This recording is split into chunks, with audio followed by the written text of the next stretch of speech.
through the storm and the rain, through the hurt and the pain, through it all, I'll stay with you. I'll stay with you, no matter the circumstance. Shalom and welcome back, guys. This is going to be part 2. Now, this is where I've already explained the calendar from part 1, and now I'm going to take you through the Bible and certain passages that people don't talk about very often. I haven't talked about them either because I have in my J. Calendar calendrical study guide that I made, but again, I always forget about this stuff because there's so many examples to go through. And it does make for great videos and teaching. And I'm not the only one that has seen this. I I personally came to this myself, and then months later I saw other people teaching on the same exact thing and reaching the same conclusions that I did. Even though I didn't tell anybody about it, they discovered it too, and so it's only confirmation that this is true. So let's go to the Bible. In the Old Testament, during the first temple, we see moons being named in the Bible. And the names of them are Ziv, Ethanim, and Bol. Now, people use these to name the months. If you go to the passages of 1 Kings 8:1, 1 Kings 6:1, 1 Kings 6 verses 37 and 38, the last two verses of the chapter, this is where these months are named. Reading it in the Hebrew, it seems like it is saying, in fact, that the months are lunar based. However, I'm going to say that the interpretation is up for debate because not only did I come to this conclusion myself learning Hebrew, but other people as well. And I didn't even share it with them. You just see that people are asking the same questions you did and coming to the same conclusions based off the same passages. So there we have it. I have to say I am impressed that RST&E came up with the same conclusion that I did trying to test these passages. Looking at the passages in the Hebrew, the word Yerach is used when bringing up the names Bol, Ethanim, and Ziv. However, the month of Ziv from verse 1 and then again in verse 37 when it's used is different because number one, it says Chodesh twice. In the Chodesh Ziv, which is the second Chodesh month, but in the other verse, it's saying in the Yerach Ziv, which is in the second Chodesh month, or which is, right? It says who, which is the second month. Interesting. Why both? Why both? Why is one saying so? I have a feeling either the Hebrew text was tampered with to make it say that, because the first verse doesn't say that, the second verse does.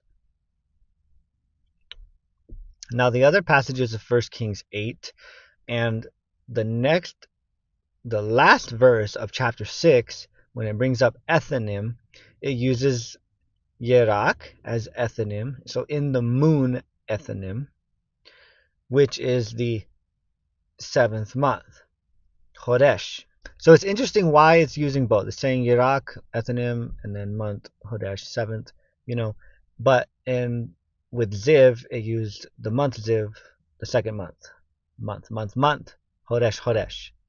But the later verse uses Yerach Chodesh. Now, why? Because what I'm arguing is that it means this. So today we name the moons.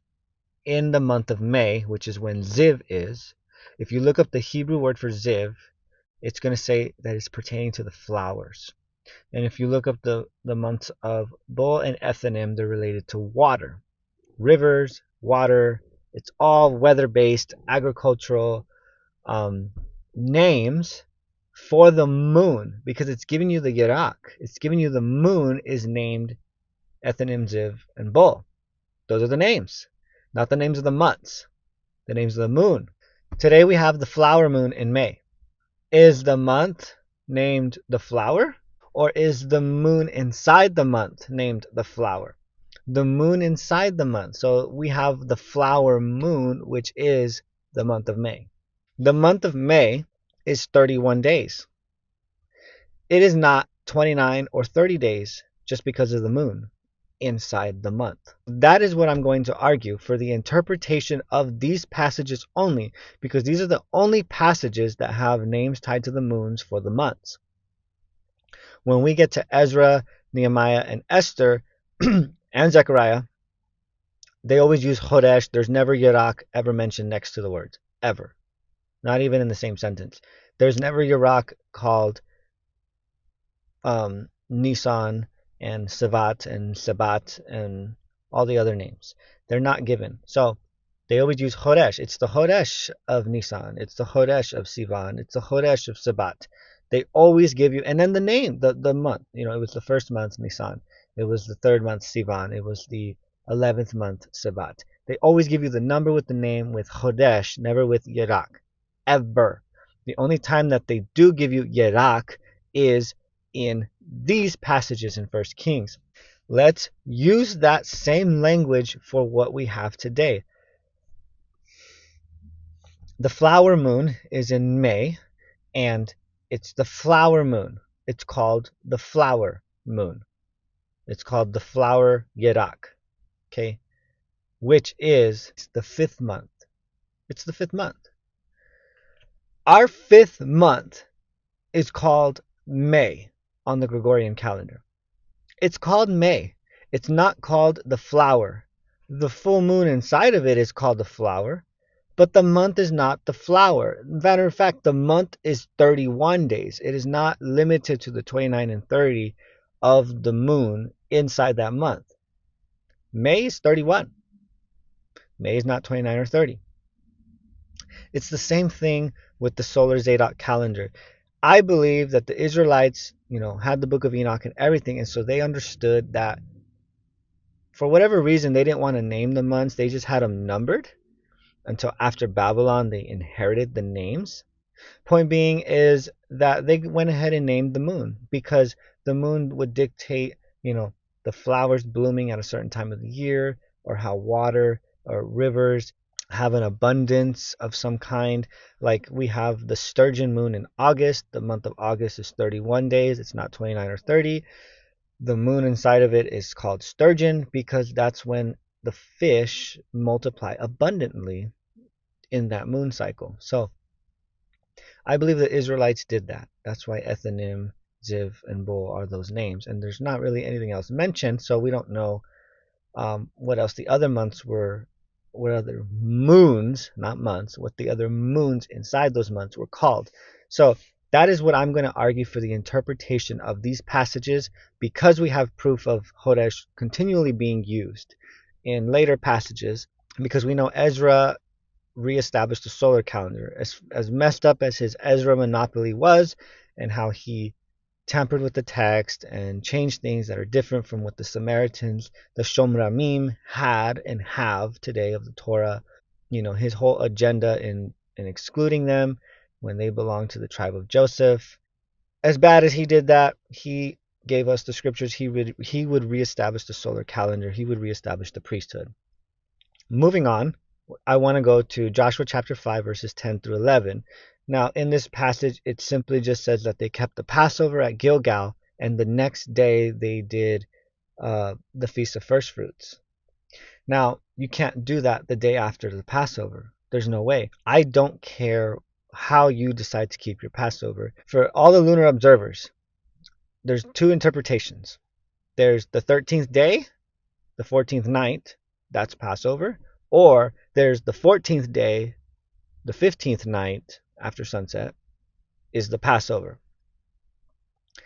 Whichever one you decide to pick, you cannot fit that into Joshua chapter 5, because the next day after is first fruits, especially if you believe first fruits belongs on a Sunday.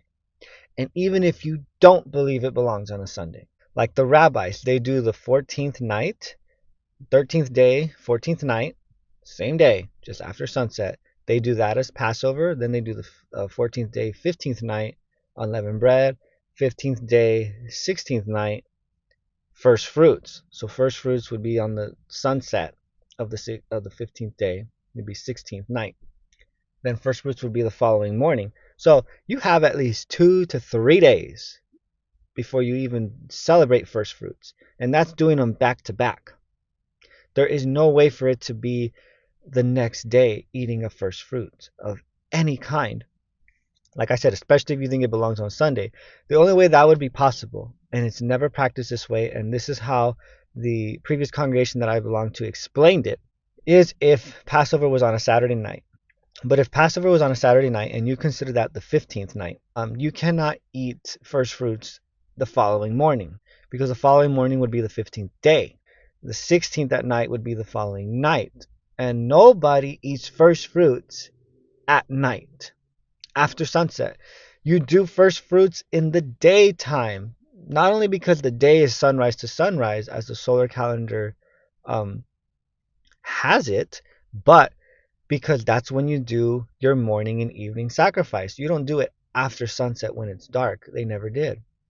So you can't have first fruits at night after sunset. There's no way. It doesn't fit the interpretation for either party, for either lunar calendar. This passage was screwed up, mistranslated, and purposely done so to prove a lunar calendar, but none of the lunar calendars ever follow this model anyway. Second, you have to check the Septuagint on the same exact passage. And the other passage is going to be Ezekiel 4. So for both of these passages, Joshua 5 and Ezekiel 4, you need to check the Septuagint. The Septuagint tells you they kept the Passover, but it doesn't say that the next day they ate first fruits. Eventually they ate first fruits. So it doesn't matter when.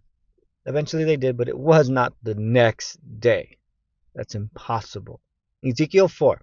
He laid on his side for 390 days. Now they use this to incorporate all the days total and equaling it to a lunar calendar with a leap month inserted. Check the Septuagint. The days aren't the same. It's 150 days instead of 390. Because the Septuagint not only backs up the solar calendar, especially with these two passages corrected, the Dead Sea Scrolls that we have of the biblical text don't have either one of these preserved. So we have to go with the Septuagint, even if you didn't want to. We still have the witness of every date given in the book of Ezekiel. When he has a vision, when he sees the temple, when he lays on his side, when God speaks to him, all of these dates that he gives are always going to be found on the Zadok calendar as Wednesday, Friday, or Sunday. All of them. That's what I stated in my last video. So regardless if you think 390 is correct and not 150, every time God speaks to him and he sees something and something happens, it's Wednesday, Friday, Sunday. Wednesday, Friday, Sunday. What more proof do you want? Even when it tells us it's the 15th day of the month, but it doesn't tell you what month it was and God spoke to him. The 15th day, because we know the pattern is 30, 30, 31, Wednesday, Friday, Sunday, every quarter repeats the same. It doesn't matter what month God spoke to him on, but the 15th day of every month, first, second, third month, it's going to be Wednesday, it's going to be Friday, or it's going to be Sunday. So whatever day it was, the 15th, it was Wednesday, Friday, or Sunday. Again, pointing back to Wednesday, Friday, Sunday, solar calendar, the way the months start, the way God speaks to everyone, the way things happen in the Bible entirely. It's always Wednesday, Friday, Sunday. Always. Okay, so that's going to be it for now concerning the biblical passages.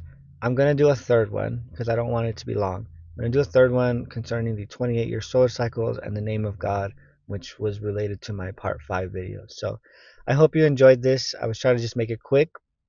So until next time, shalom.